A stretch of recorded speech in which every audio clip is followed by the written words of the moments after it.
This is the Lost Man podcast, where we embrace the challenges and triumphs of being a modern man in the middle years. Join us as we explore the rugged path of growing older, wiser and bolder in a world that's constantly changing. I'm your host John. And I'm Matt, and together we'll navigate this uncharted territory with grit, humour and a whole lot of heart. From now... Welcome back to Matt and John's Late Night Disco. Here we are, episode 00002 of the Lost Man podcast. My name's John. We've got Matt here as well. Matt, how's your week been? How has my week been? How's it been? I've had a mixed week actually. Discuss. With highs and lows. So first thing that I'm pretty buzzed about is I've been making a few YouTube videos recently, mainly car content and van build content. I'm doing a van build. It's just at the start of it, but I've got some really good feedback and views, over 10,000 views on some reviews of like my own cars that I've done. But I was like, where do I get more cars to review? So I dropped a little message to a guy I know that works for a big dealership in Chesterfield, and he was absolutely stoked on the idea, mega happy for me to come down. You pick cars, just let him know which car I wanted to do, take it out for a day, do a review on it. What cars has he got? So it's Arnold Clark. So right. It's mainly second. I think that dealership is a second-hand one. Yeah. But current gen cars, Beamers, Golfs, GTIs, stuff like that. Yeah. So I'm gonna be focusing. I want to focus on German cars because obviously I like German cars. So that was a big win for me. That's a mega idea. And with this, with these video diaries that you're doing, because you started them off not really having an idea of which way it would go. Can you see that being the consistent narrative? So I can't remember who it was. We've spoke about this, but I can't remember. It was in a video I watched of an influencer, and someone was asking him how he got onto the topic of what his niche was, and he just said, social media, you have to throw a load of shit at the wall and see what sticks. And so I've been, my interests are, I like cars, I like mountain biking.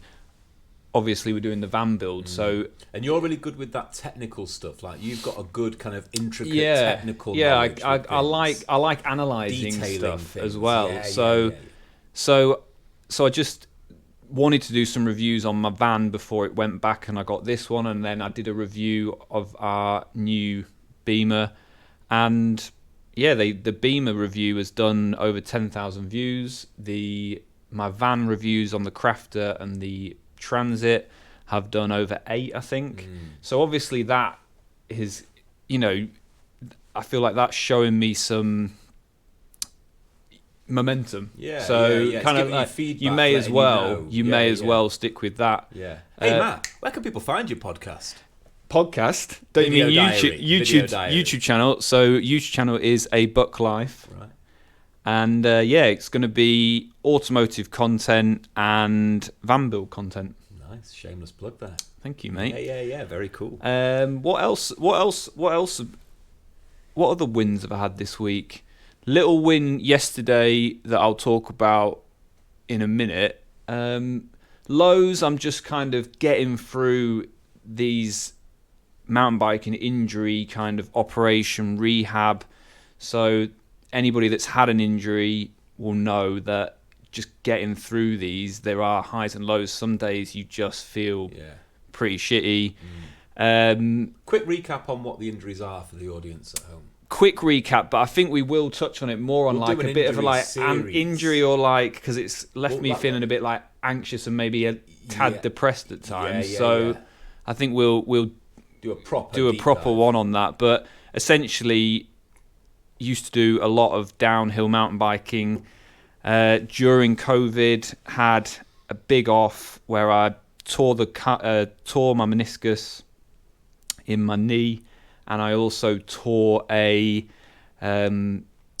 piece of cartilage or like tendon. The ulnar tendon, wasn't it? Yeah, so I think it's called the TFF cartilage, right? Which basically joins your two wrist bones together, or your two forearm bones together. Seen. So I tore part of that off the bone. Was it both the same accident? No, it actually was within a couple of weeks of each other. Oh, God. I did the knee first, but I've done stuff to my knee before, like skiing and it just kind of popped, and I didn't really think too much of it. Yeah. But obviously, as time's gone on, and so I carried on riding. I think I took like a week off and let the swelling go down a little bit. But and then I was at Revs in. Was it Rev? No, I was at. I think it's called Dirt Farm now, in Wales, and essentially had a big off on full moto line. And yeah, basically just as I landed, my hand twisted, which was what did the damage, instead of just landing and like, it was because my hand went down and my body was twisting at the same time, so it kind of tore that cartilage off the bone on the wrist. So anyway, that's just, getting through that. I want to do a podcast on it, and I suppose in some ways the reason for us starting the podcast for me is because I wanted to have a place where I could talk about those things. Yeah. And we talk about it a lot. Like, you've definitely been my like pillar of support throughout this process. And ditto with other things. So big win in terms of the YouTube car game for me. That's huge. I think that's a pretty big win. Massive because win.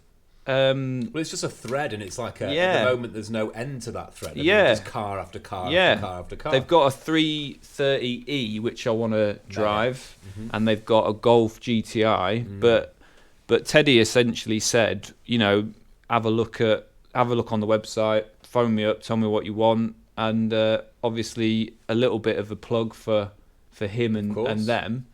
But big win. Getting in with Arnold Clark as well. I mean, who knows what weird and wonderful bits of kit they'll have in over the years. If you're part of the group, that if you then become their official digital spokesperson,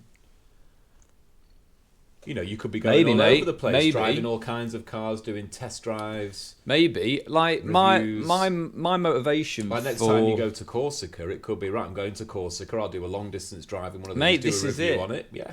I know many people obviously watched for our generation, watched Top Gear as a kid, and dream job. What's a better job than blasting around with your mates in cars? Yeah. And I guess starting the YouTube channel was because I wasn't riding all the time. Going from riding 5 times a week to not riding does leave you with a bit of time to fill. Yeah. And I enjoy editing. That's what I kind of really enjoy. And I do enjoy filming. I think I'm getting more used to being in front of the camera, but I think that's like for anybody. Yeah.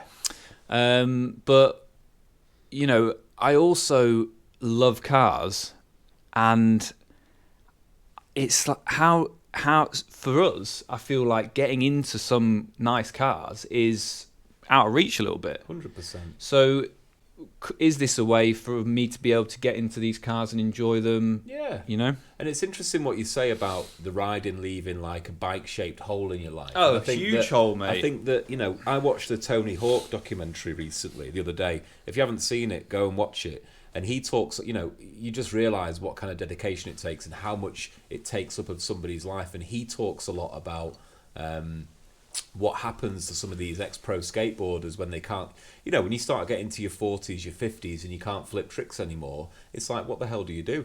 And I see it, in a different context with my dad. So my dad is 75 years. He's been in the car business for longer than anybody has ever lived, I think. And that's all he knows. And even though His wife's begging him to retire. His body's begging him to retire. He's 7 days a week, without a shadow of a doubt, in that garage, just fettling with cars. Yeah, but mate, he just enjoys it. Surely, it's his hobby. He enjoys it. He enjoys it. I think my dad's had it the same a little bit. Like, he retired last year, and he agreed to work 1 day a week. Yeah. And I think there's a financial incentive there, but also I think, and he's actually just gone up to 2 days because they've lost a man, and they've asked him to do an extra day, and it's good money for doing 2 days a week. And I asked him about it, and I think he's happy about it because you go from working or doing something all your life to then nothing. You need something to fill that void. Yeah, and he just can't refuse a deal either, I think, is the thing as well. If he's got a car and he's selling it, because the way the second-hand car game works, somebody brings a part exchange in, then it's not like you've sold a car and your stock's going down. You've sold one car and taken another in. But you were talking to me before about, I've not been keeping my eye on the second-hand car market, but you were talking to me before about how it's taken it's got a bit of a hand grenade. Oh, mate, so that's my other little win, kind of linked to that, is the car market is bombing at the moment. So where are we now? We're November the 11th. Yeah. The car market is bombing hard. Right. And the reason I've obviously just been paying attention to this a little bit because we bought our little BMW 1 Series. We traded in both of our cars before to buy ourselves a big van to do this conversion. Yeah. So we bought the little 1 Series as a kind of necessity, really reasonable price vehicle to get into, get rid of the two bigger cars. And with the idea in my head that once we've kind of re-established our finances a little bit and leveled out and, have paid the credit card off, I would swap it for something a little bit more, not necessarily desirable because it's a really nice car, but I am in the mood for something a little bit sporty. And I was looking at M140i's, 340i's, possibly an M2, that kind of car. So I looked on We Buy Any Car to see how much the 118 was valued at the start of the month, and we paid 22 for it. We put $2,000. It's on a PCP, 300 quid a month, and it was 17 grand. And I thought, oh god! And that was how long? You only like 6 months ago. May, and I was like, oh. But then I thought maybe if we go into Beamer, they might give me a little bit more for it, as long as it kind of cleared the finance on it, so I could start afresh. Obviously, I don't want to be in negative equity. Then I'd look at kind of moving on to something else. Probably not even that much more expensive necessarily, but just a bit more of a fun car, a bit more bigger engine. And then I put it in this week, and it was 13,200. 13,200. What? So what? So that's a week's difference. 3 weeks. 2. Well, yeah. At the end of it was a couple of weeks ago. I put it in. £13,200, and imagine how all those Porsche owners out there are feeling at the moment. Oh God.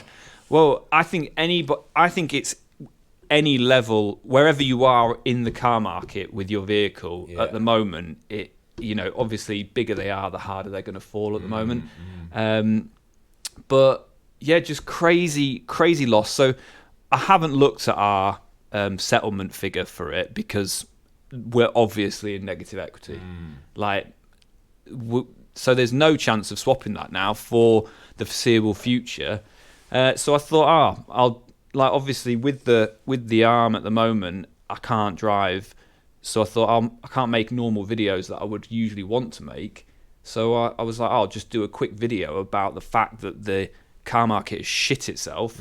And that video, I posted it 24 hours ago. It's my best performing video in the first 24 hours. I've done over 1,300 views. That's crazy. Which I think is pretty good. Yeah. Which I think is pretty good.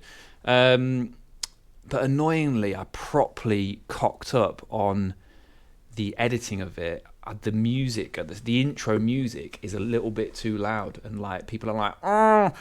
background music's too loud, can't hear. And I'm like, so I'm annoyed at myself. Yeah, because you don't want to go in and delete it now. Because you've got that initial momentum. So that was what I thought. I almost thought, shall I repost it and see how it does with the audio low? I don't know. Yeah, it's a tricky one that I have it. So I look after... So I've got a couple of e-commerce businesses, and one of them is in the furniture world, working with some friends of mine called Charlotte and Peter Fiel. And we're going to do a nice episode on side hustles and general business stuff, so I won't go into it too much.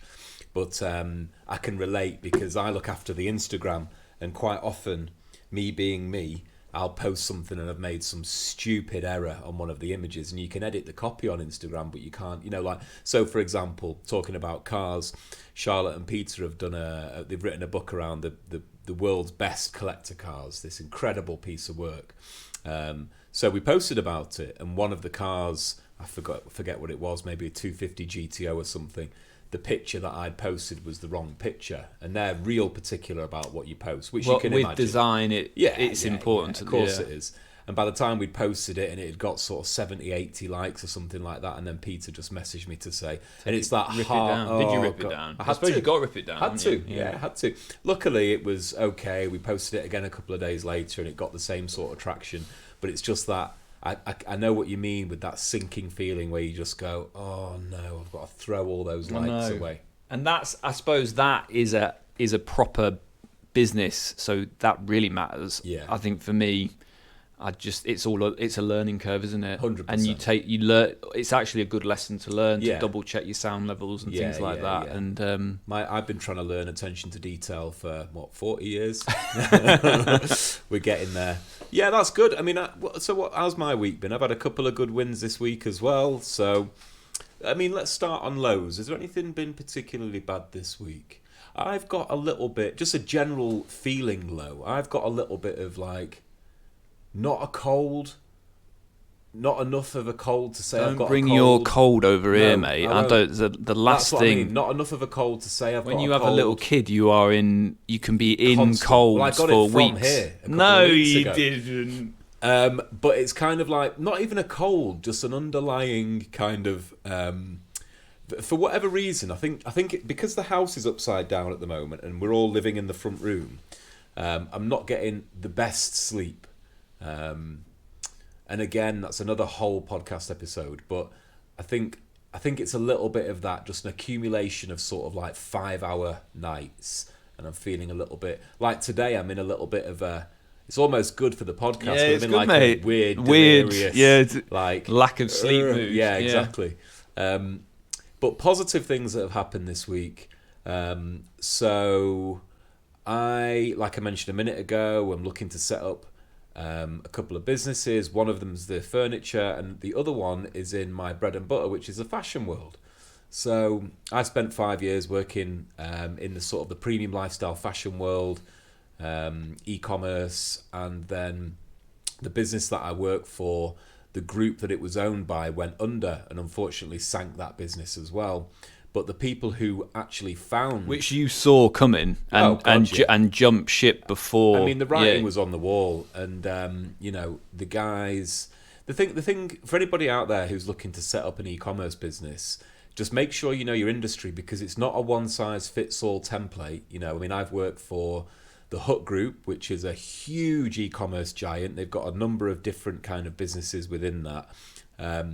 And one of the mistakes that they had made, and which we went in to rectify, was they had this cookie cutter mentality, where it was like, well, if this strategy works for, our fashion business, which is Coggles, then it'll work for their nutrition business, which is My Protein. And of course, that's not true. Anyway, so the original founders of the company that I work for, which was called Country Attire, are good pals of mine, and through a series of fortunate events, we're going to launch the proposition again as it was, the original idea. So we've gone to market to speak to the brands, and the feedback has been incredible. I mean, to date, we're looking at green lights from Barber, Hunter, Penelope Chilvers, I can't think of any others off the top of my head now, but it's that kind of thing, that sort of premium, buy well, buy once, good quality, country fashion bridge. So I guess like British inspired, British inspired.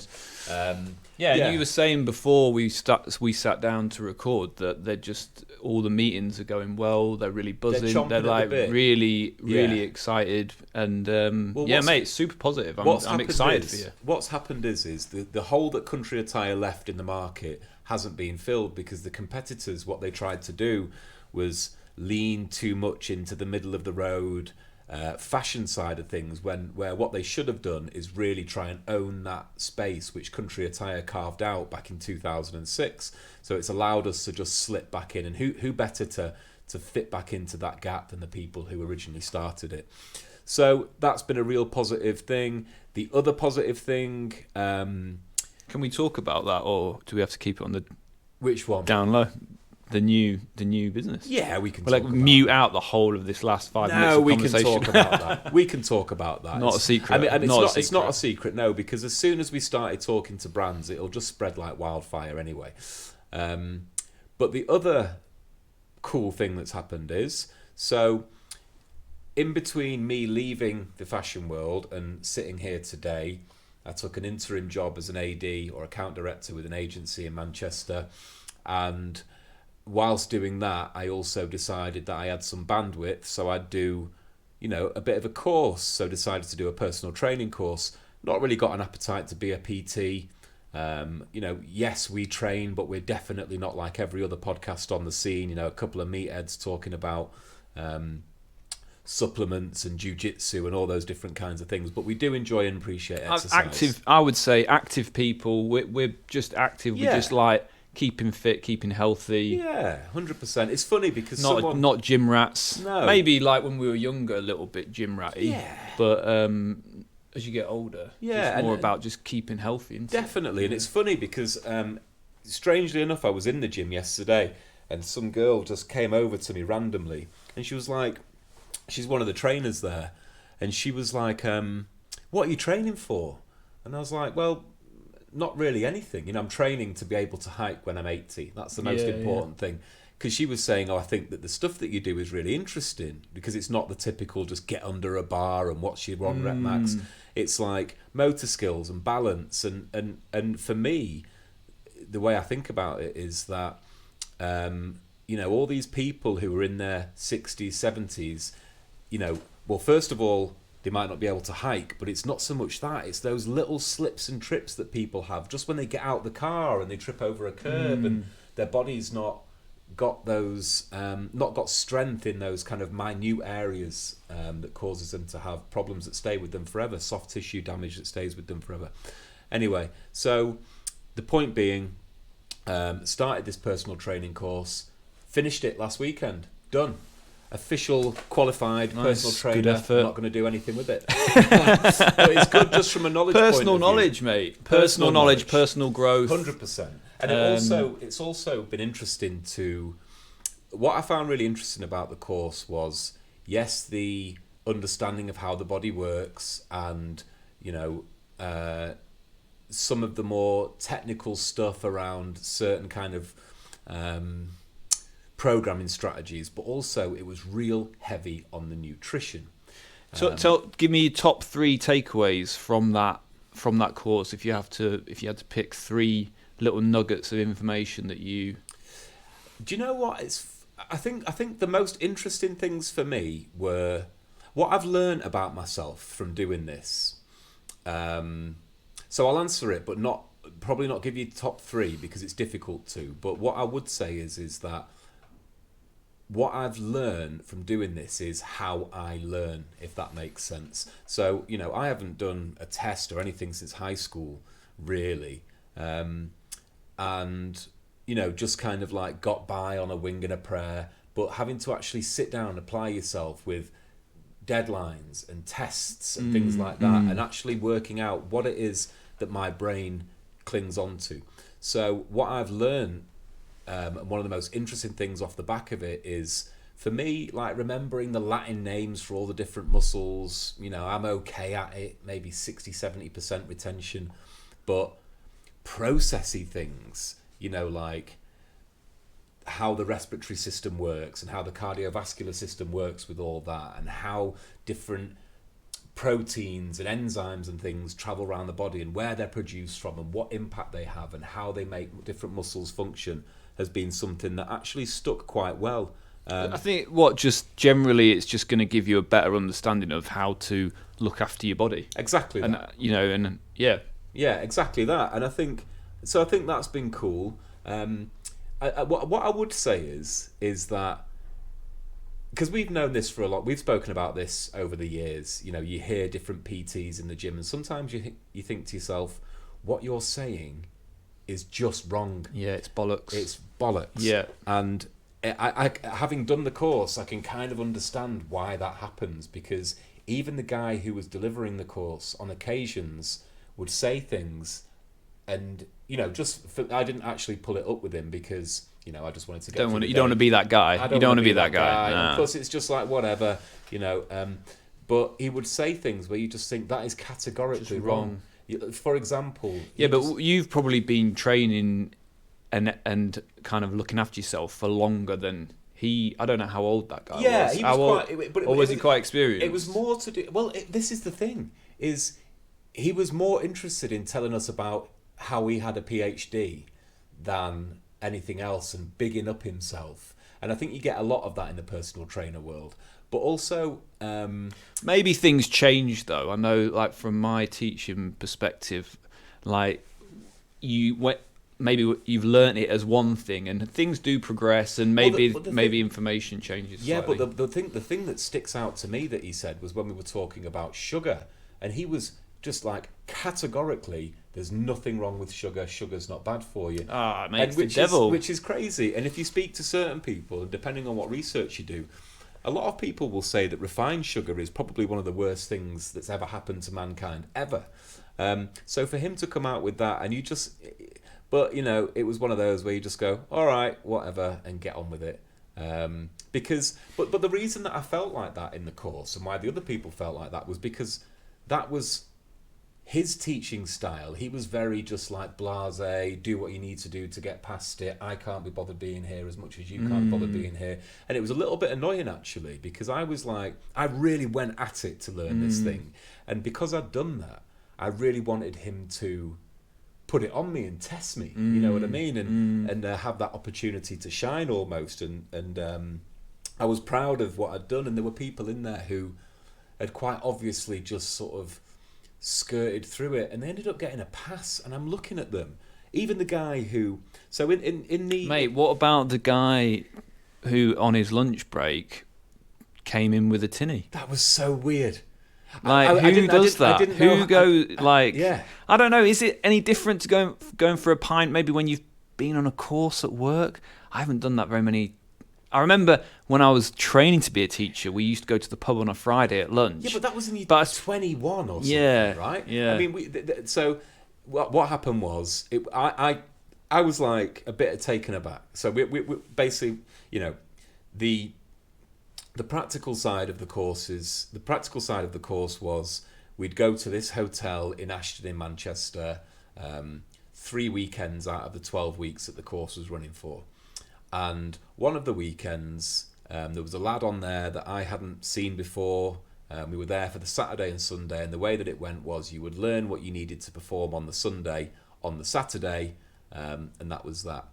Anyway, so we were there on the Saturday. That's just, by the way, such a typical way of just almost like what teaching is a little bit like now. You're not teaching them to learn. Yeah. You're teaching them to pass an exam. 100%. Yeah, it's 100%. And I can even remember, and I'll come back to that point in a minute, but just off the back of what you said, I can remember when I did my driving test, and the guy said to me, he was pretty funny actually, the guy called Steve, I'll never forget him, and he was like, I'm not going to teach you how to drive. I'm going to teach you how to pass your test. As soon as you pass your test, that's it. Yeah, you won't drive 10 to 2, and you won't do ding ding and all this kind of stuff. So anyway, so what I was saying was, yeah, we turned up there on the first day, and then we did the first half of the session. Then when we all broke for lunch, this guy just went off to the bar in the hotel, got a bottle of Corona, and just walked back to the classroom and sat in the classroom with a bottle of Corona. Maybe it's not weird. I mean, he was kind of... I think that's weird, mate. 31, I think that's 32. But there were I think that's weird. Yeah, there were a couple of other Like, things as you're well. on a course, you're learning. Yeah. I don't know. I think it's There was something about it that made me think, is there a problem there? You know, like, is there a little Or underlying... is that just what people do? Yeah, maybe it I is. dunno. I don't know. It's not what... Put it this way. It seemed abstract to me because there would be not a fibre in my body that was like, do you know what? I'm going to use this time to go and get a beer and go and sit down. Yeah. But listen, maybe it was... Maybe he was an anxious guy. Maybe something like that just took the edge off it for him. I don't know. Mate, on the subject of gym and gym rats slightly, have you seen that Sam Sulek guy? I've not seen him, but you've told me about him. But tell Mate, me more. He just this interested from a YouTube perspective, and also, well, he's just blown up on social media. He's gone from 30,000 subscribers to 2 million in 6 months. He's an absolute 22-year-old, absolute steroid creature. But like breaking the mold a little bit with the YouTube kind of algorithm, in the sense of it's been very like, be fast-paced, everything's very fast-paced, cut together, whereas he comes in and it's just basically him chatting about his pre-workout he's had, chatting about the workout he's going to do, little bit about his day on the way to the gym, and then a little bit of training footage that he talks you through, and then a little bit of a recap in his car on the way home. And it's like weirdly addictive to watch. I kind of like stick it on in the background. You know, like once you watch one thing, it keeps popping up on your feed, doesn't it?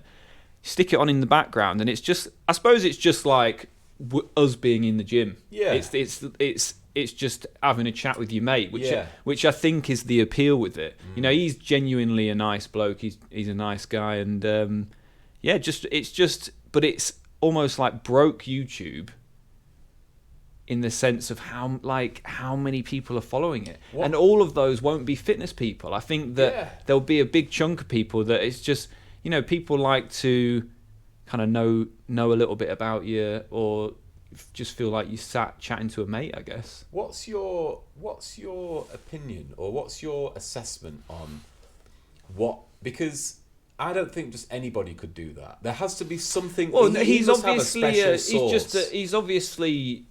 He just seems like a nice guy. Is he an entertaining guy? Is he funny? Is he good looking? Is he like particularly interesting beyond the normal person? He's on creature levels of muscle, which I suppose draws some attention. Okay. But I think he's just genuinely a nice lad. Right, that's interesting. And I think primarily in that fitness industry, where it's like fitness model, chiseled, good looking, very hyper, he's absolutely opposite. He's just very chill, nice to people, seems like a good bloke. I think there's something interesting about this, because, you know, every man and his dog is making a podcast now, aren't they? Like, I'm forever seeing them pop up all over the place, and you think to yourself, well, could it be the case that Shane? Is it? What about that Lost Man? That Lost Man podcast. That's what everyone needs to be listening to. That is the one. The Lost Man. If you're a Middle Summit male and you feel a little bit lost in life, this is it. This is the one for you. The one. Exactly that. But genuinely, I think there's room for everybody to get a taste or get a bite of the cherry, isn't there? There doesn't seem to be a kind of a limit on how many people can be producing. Yeah, but things. Mate, if you look at there'll always be an audience. I watched a video where it showed the statistics of viewership, like subscribers and viewers on YouTube compared to creators. Right. And, ridiculous. And it's 0.1%. Yeah. You know, point of a percent. So there's plenty of people. Massive market. There's, you know, I love consuming content online. My main thing, I don't really use social media. I just like watching YouTube videos. There's ones that I like to actively watch, and then there's ones that I like to passively watch and stick them on in the background. Yeah. I don't. Do you watch any regular TV? I haven't watched a regular TV like BBC Channel 4 on TV. I don't even think you can watch them on my TV. I recently took out a new Sky subscription, and what I watch is like box sets of comedies on repeat. So like I'll watch Peep Show, and then I'll leave it for 6 months, and then I'll watch it again, and then I'll watch something else. I'll watch The In-Betweeners or Yeah, but don't you think that's because like that. there's a bit of a lack of good new stuff coming out? There's definitely. I do what, like, we have Netflix, and I watch some very specific stuff on there. Yeah. But you don't just sit and watch TV anymore. No.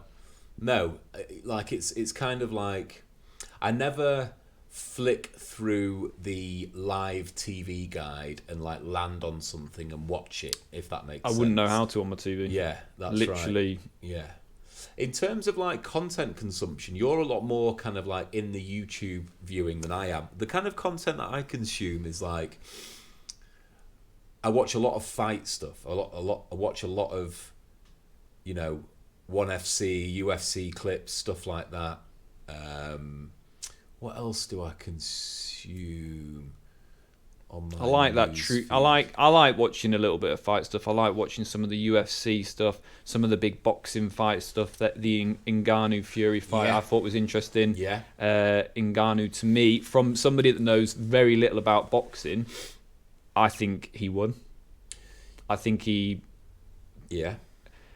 I haven't watched the full fight. I've only watched like the extended highlights, but that was good fight. The only argument I've heard against that, and I chatted to my friend Craig, Craig, he's really into this stuff, and a couple of other people as well, is that there could be an argument to be said that whilst Ngannou looked better from a flamboyancy point of view and knocked him down, and got the better strikes in there, because boxing, there's a lot of tactics to it that you don't understand, and body positioning and things that I think boxing is one of the most sort of spurious events. Oh mate, out there. I think as a sport, it's full of shit. Yeah, it's it really, full of politics. Yeah, like the way fights are arranged is a load of bollocks. Yeah. I think you don't see the fights that you want to see. You don't see Fury Usyk. No. Why isn't that? We didn't see Joshua Fury. Yeah. Mm-hmm. Well, whereas with the UFC, that's more interesting because you get the top 1, 2, 3 fighting each other. It's a much better sport. Much better sport. A way for more a interesting sport. But boxing, I think, is on its. I think it's on its legs. Well, something needs to on its last. Yeah, and something needs to happen, and probably that's what the. Maybe, everybody's slating it, but these kind of like events, the Jake Paul style events and things, but maybe that's the start of what needs to happen to make it more entertaining again, because that's the problem. It's lost its entertainment factor. And also, everybody knows that it is such a dirty business behind the scenes. Such a dirty business. It's like they arrange the fights, it's arranged that they will fight that person. It's not, there's not that like tiered approach where the top 5 or 10 heavyweights should be fighting each other. Why haven't we seen all of those big fights? Because let's be honest, does anybody ever talk about any of the other small boxing fights? No, not at all. It's only the big fights. It's a weird one as well, and I think that the fans are quite fickle in a way that the UFC fans aren't. And what I mean by that is, if you take somebody like Joshua, love him or hate him, he was a real, success story, Olympic champion, heavyweight champion, had a couple of rough fights, maybe, embarrassed himself a little bit in the ring, but who knows what it's like to be at that level and lose at that level. Oh, mate, I was watching that. Yeah, it was cringeworthy. Have you watched the Louis Theroux? I have just watched it. I literally watched it last night. Yeah, I watched it night before last. And like he's got a little edge to him, hasn't he, Anthony Joshua? He's got a little bit of bite to him, which I think's like, why wouldn't you? But mate, if you've just had your head pounded in a fight, you're not gonna cope with that situation of losing your belts particularly well.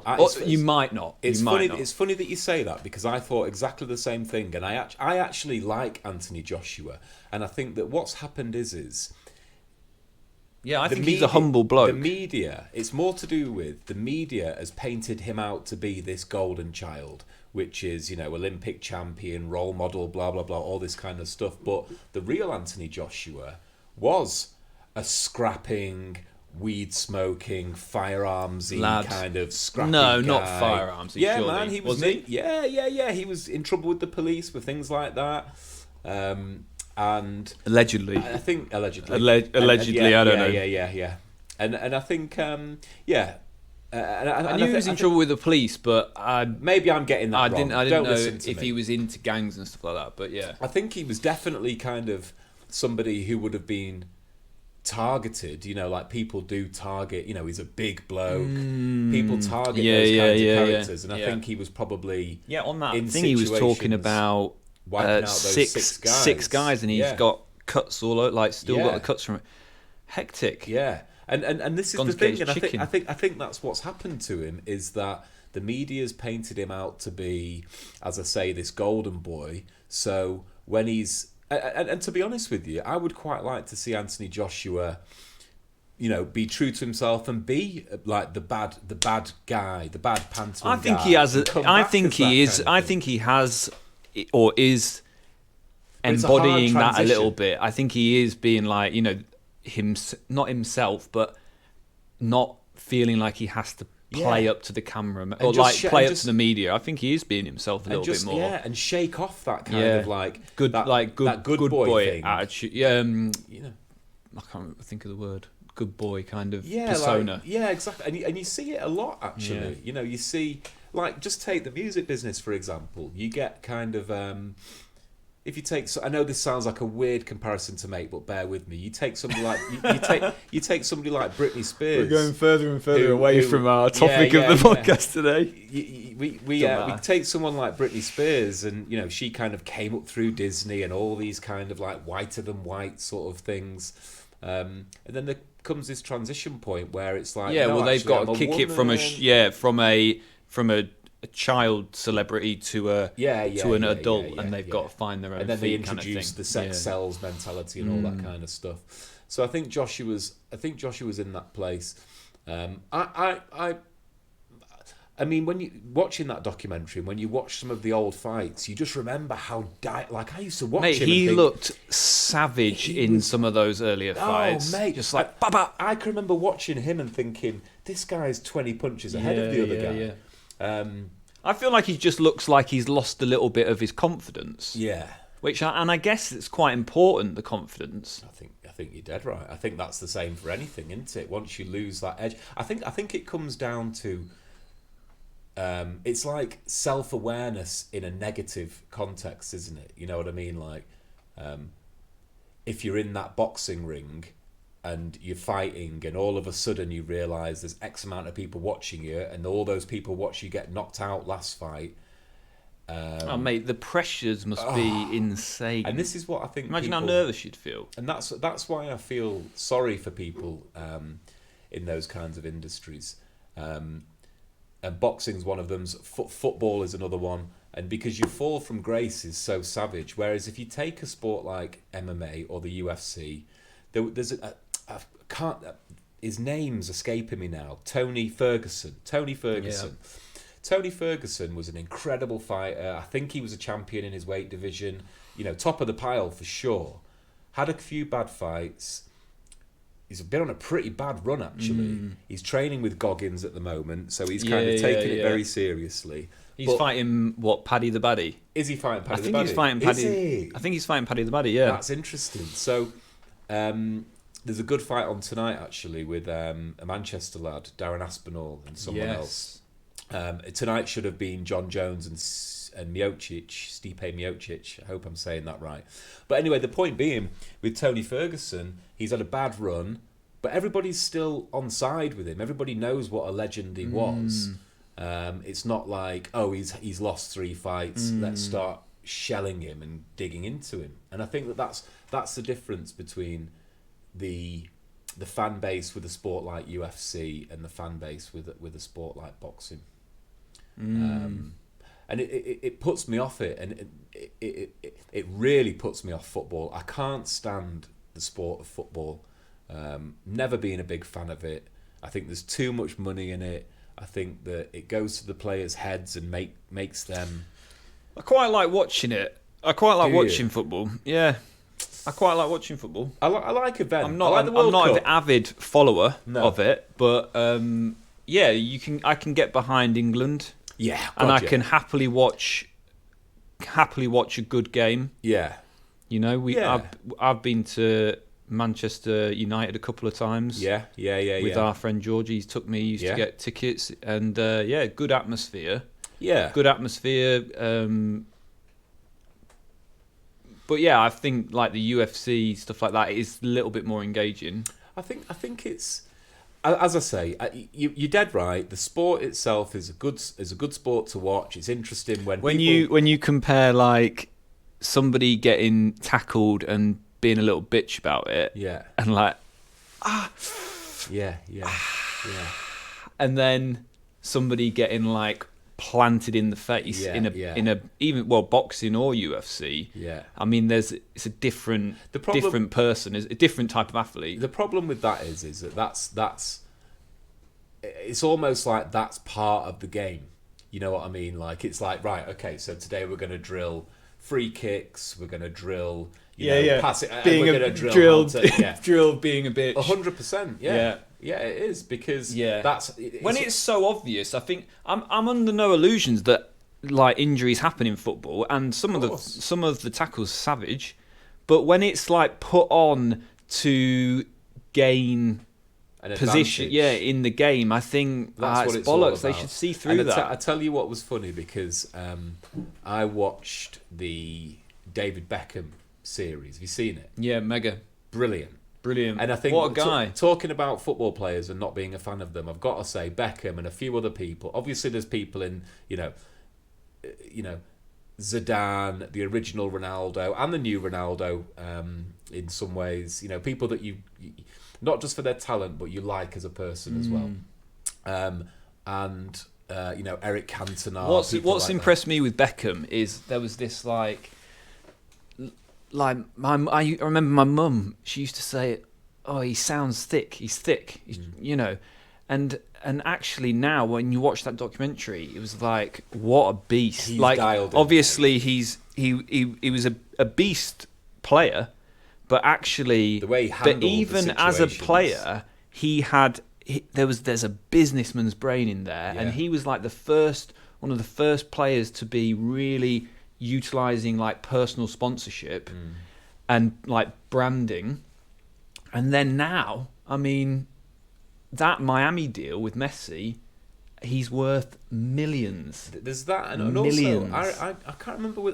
I never actually looked into whether this was true, but I've told the story a couple of times, and I heard it years and years ago that for a certain period of time there was actually a degree course at Portsmouth Yeah, University. I heard that. On David Beckham, how to be a one-man industry. And you're right, he's not stupid, and you see not just his business mentality, but also, we've all seen players or people who crumble under certain pressures. So do you remember Fernando Torres, that Spanish player? Yeah. He was like Man incredible. City. Something happened and he just disappeared off the face of the earth. And Beckham, with everything that happened to him in the World Cup when he accidentally, and this is why I'm talking about that must him, have been so savage because to deal with that pressure because this is what I'm saying. when he did that stupid foul. This is the point I'm making. That isn't somebody who's stupid. That takes somebody who can go, right, okay, focus on what's in front of them. And not only did he not fade off the scene or let it get to him or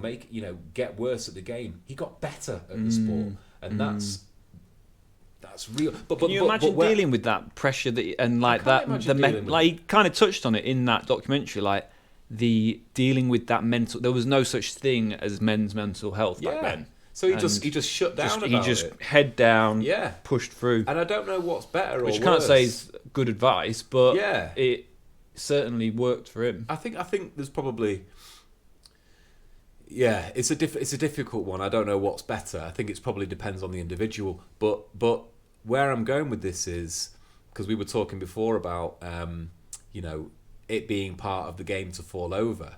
So in that bit, in the World Cup, where he reacted and he kind of flicked out, the guy openly said, "Oh yeah, he barely touched me. I fell back." And did you see it on the documentary when he said it? Yeah. And that was all part of it. It shouldn't have been a red. No, it shouldn't have been a red should card. have been And the guy shouldn't have actually fallen over, and he openly said, "Yeah, Beckham, he hardly touched me. I just played for it." And yeah, he did. all didn't he? that stuff that came off the back of it, you know. I know, because if he'd have got a yellow, it would have been like, idiot. But this is the thing, isn't it? Perhaps if he hadn't have had, pressure creates diamonds, doesn't it? And perhaps if he hadn't have had that happen to him, then he might never have become the David Beckham. If he hadn't have had that situation, might not have moulded him into the bloke he became today.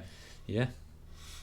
Should we push on to our main topic for today? Yeah, we can go on to that. Yeah, do we want to go into that? Or should we just call it? Because we've pretty good amount. We've literally done 50 minutes. Yeah, that's great. We'll save it for the next one. Yeah, we were going to move into talking about diet and kind of that side of health a little bit. Yeah. But we've been sidetracked by sport today. We're going to talk about, on the next podcast, we're going to talk about all things diet. We're going to talk about the way I approach it, the way Matt approaches it. We might drift a little bit into drinking and those kinds of things and other sort of lifestyle habits. But I think that's it. Thank you for listening to the Lost Man podcast. Hit that subscribe button on the YouTube. Hit that like button, and hope to see you on the next one. Thanks for listening. Peace. This is the Lost Man podcast, where we embrace the challenges and triumphs of being a modern man in the middle years. Join us as we explore the rugged path of growing older, wiser and bolder in a world that's constantly changing. I'm your host, John. And I'm Matt, and together we'll navigate this uncharted territory with grit, humour and a whole lot of heart.